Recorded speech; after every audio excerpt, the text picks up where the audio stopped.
la muerta de la morgue. La siguiente historia me sucedió hace ya varios años, cuando trabajaba en una morgue en Guadalajara. A pesar de que he querido bloquear ese recuerdo, siempre llega a mi mente en las noches frías y solitarias. Esto me hiela la sangre porque, como dicen, recordar es volver a vivir, y definitivamente esa experiencia fue la peor de mi vida. Tenía 25 años y no encontraba trabajo por ningún lado, porque por cuestiones económicas no había podido concluir mi carrera universitaria, necesitaba dinero para poder seguir.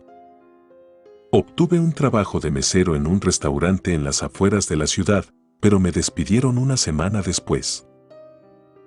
Una amiga que ya había terminado su carrera como médico forense me dijo que sabía que en una morgue cerca de su casa estaban contratando velador y que debería ir a preguntar por trabajo. Obviamente, ese tipo de empleos siempre te ponen a pensar. Lo medité y le platiqué a mis padres, no estaban muy de acuerdo, pero por lo visto el sueldo era muy bueno y trabajando unos cuantos meses ahí seguro podría seguir pagando mi carrera. Decidí dejar mis miedos o presentimientos atrás y fui a dejar mis papeles. Una parte de mí deseaba que no me llamaran, pero lo hicieron. Me contrataron la siguiente noche y aunque nervioso también estaba feliz porque por fin podría seguir con mi carrera. Me explicaron lo que tenía que hacer, que era básicamente dar luz verde para que las ambulancias pasaran con los cuerpos, dar vueltas por el lugar durante toda la noche, así como vigilar las cámaras. Sonaba fácil, me aliviaba que probablemente no tendría que ver los cuerpos directamente. Mi primera noche fue sencilla, pues no llegó ningún cuerpo, ni pasó nada extraño, y de hecho así fueron las noches siguientes. Era un trabajo muy fácil, y no me arrepentía hasta ese entonces de haberlo aceptado. Hice una amiga ahí, llamada Susi, era quien preparaba los cuerpos, siempre éramos solo nosotros, y como no había nadie más, habíamos platicado mucho, me había contado sobre su familia, sus sueños, y yo a ella.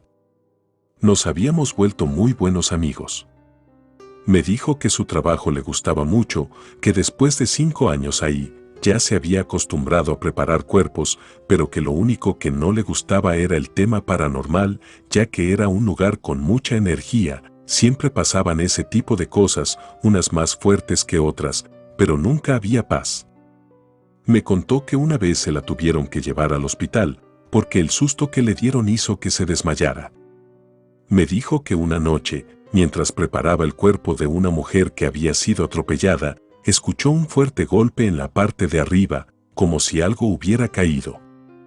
Pensó que tal vez era el vigilante de ese tiempo, pero que de repente las luces se apagaron completamente. Se quitó los guantes y buscó su teléfono para poder alumbrar, pero por alguna extraña razón no estaba donde lo había dejado. Las luces comenzaron a parpadear y un frío muy fuerte llenó la sala. No podía ir a donde estaba el vigilante porque no veía nada. Unos minutos después, las luces volvieron y se sintió aliviada, pero cuando notó que el cuerpo que antes estaba en la plancha ya no se encontraba ahí, casi se le sale el corazón. Fue corriendo a donde estaba el vigilante y le contó lo que había pasado, él la acompañó, y cuando llegaron para su sorpresa el cuerpo estaba ahí de nuevo, pero esta vez jura que su expresión era diferente e incluso su postura. Ambos revisaron las cámaras, pero como la luz se había ido, no había absolutamente nada que corroborara eso. Sinceramente, al oír esa historia en ese mismo sitio y a las 3 a.m., me dio mucho miedo. Seguimos platicando hasta que la alarma de que alguien iba a ingresar nos interrumpió. Me sentí nervioso, porque era la primera vez que recibiría un cuerpo. Fui hacia la entrada y vi a 2 hombres sosteniendo una camilla de metal con el cuerpo tapado con una sábana blanca. Por la pequeña ventanilla les pedí los documentos pertinentes y después los dejé pasar, los acompañé hasta donde estaba mi amiga, dejaron el cuerpo y se fueron. Regresé a la entrada a ver las cámaras, porque sinceramente no quería ver cómo preparaba el cuerpo, no estaba listo para algo así. Revisé el expediente de la persona fallecida. Era un hombre a quien le había dado un infarto de un momento a otro. Me puse a pensar en su familia, en lo difícil que debe ser algo así. Aunque no debía, me quedé dormido por unos minutos en la incómoda silla y desperté porque hacía demasiado frío, un frío que calaba los huesos. Me levanté y fui por mi chamarra, aproveché para revisar las cámaras, regresé al momento donde estaba dormido, porque quería cerciorarme de que no había ocurrido nada malo durante ese tiempo. Me vi dormido en una posición incómoda, y todo normal los primeros segundos, pero después algo llamó mi atención. Era algo que parecía arrastrarse cerca de mí, era algo pequeño, no podía distinguir qué era realmente, porque se veía muy borroso. Mi corazón comenzó a latir muy rápido, pero seguí observando aquella escena.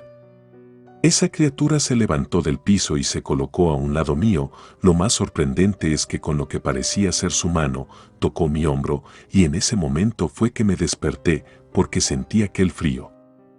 No podía creerlo. ¿Qué había sido eso? Por suerte ya casi amanecía, ya no quería estar ahí, tenía mucho miedo, no quería ver algo más. Un par de horas después fui a casa, y la paz regresó a mi alma. Las siguientes noches pasaron sin problema, no hubo ningún nuevo ingreso, y platiqué mucho más con Susi.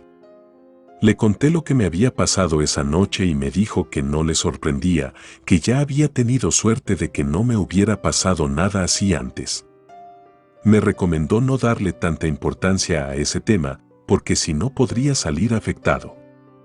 Le hice caso y traté de ser lo más objetivo del mundo.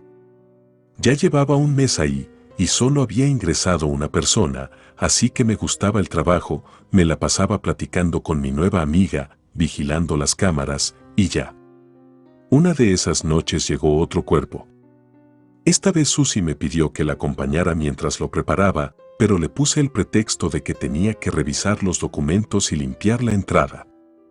Se encogió de hombros, y salí de ahí. No quería ver a una persona muerta mientras le sacaban la sangre y esas cosas. No estaba listo mentalmente. Por alguna extraña razón justamente esa noche me volví a quedar dormido, era como si un sueño profundo me invadiera. Estaba sentado de nuevo en la silla, pero cuando desperté me encontraba en el suelo, frente a las escaleras que llevaban a donde se preparaban los cuerpos. Me levanté rápidamente y fui directo a ver las cámaras. Necesitaba saber cómo había llegado hasta ahí. Un escalofrío recorrió mi cuerpo cuando vi que algo invisible me arrastraba hacia ese sitio. Fui corriendo hasta donde estaba Susi, que ya había terminado de preparar a aquella persona.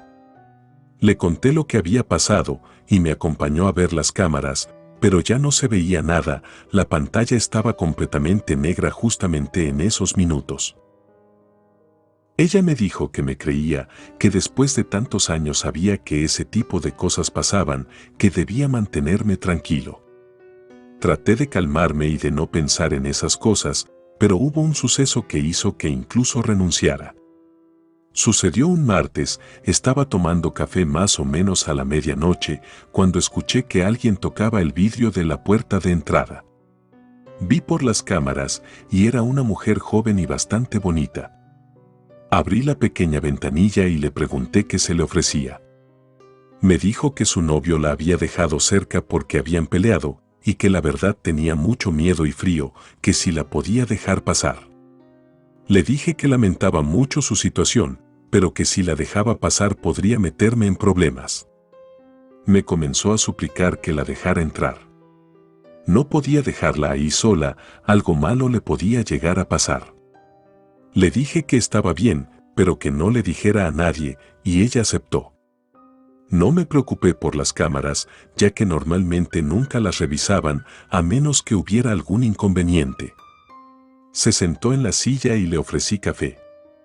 Era raro, porque juraba haberla visto extremadamente bonita unos minutos antes, pero ahora se veía un poco diferente, su piel se veía extraña, su maquillaje estaba corrido y su cabello se veía seco. Le dije que enseguida le traería su café. Al regresar con el café me di cuenta de que ya no estaba, me sorprendí y me preocupé, porque pensé que se había ido a husmear o algo así. Pero la alarma de ingreso interrumpió mis pensamientos. Fui hacia ahí, recibí los papeles y los hice entrar. Llegaron con Susie, entregaron el cuerpo y se fueron. Revisé los papeles, eran de una mujer de 20 años que había sido atropellada en una carretera cerca de ahí. Quería encontrar a la mujer que había entrado, porque si Susie la veía me podría meter en problemas. Busqué por todos lados y nada, era como si hubiera desaparecido. Revisé las cámaras desde el momento de su llegada, pero mi sorpresa fue tal cuando me di cuenta de que la cámara no captaba su presencia, era como si siempre hubiera estado yo solo. Sentí desvanecerme, pero fui rápido con Susie a contarle lo sucedido, porque eso sí era otro nivel. Estaba sudando frío, mi corazón casi salía de mi cuerpo. Cuando llegué, aún ni terminaba de preparar el cuerpo, estaba a punto de hablar cuando vi a la persona postrada sobre esa camilla. Era la misma chica a la que había dejado. Mi cara de absoluto terror sorprendió a Susie, quien me preguntó que si estaba bien, pero no lo estaba. Le pregunté que hace cuánto había muerto la mujer y me dijo que ya tenía 3 horas. El miedo recorrió cada centímetro de mí. Había hablado con una persona muerta. Esa misma madrugada llamé a mi padre para que fuera por mí, me despedí de Susie y vomité al salir de ese lugar. Mandé mi renuncia por correo, porque no quería volver a pararme por ahí jamás. Las noches siguientes las pesadillas no paraban. Fue una experiencia aterradora que jamás voy a olvidar. Relato escrito y adaptado por Liz Rayón.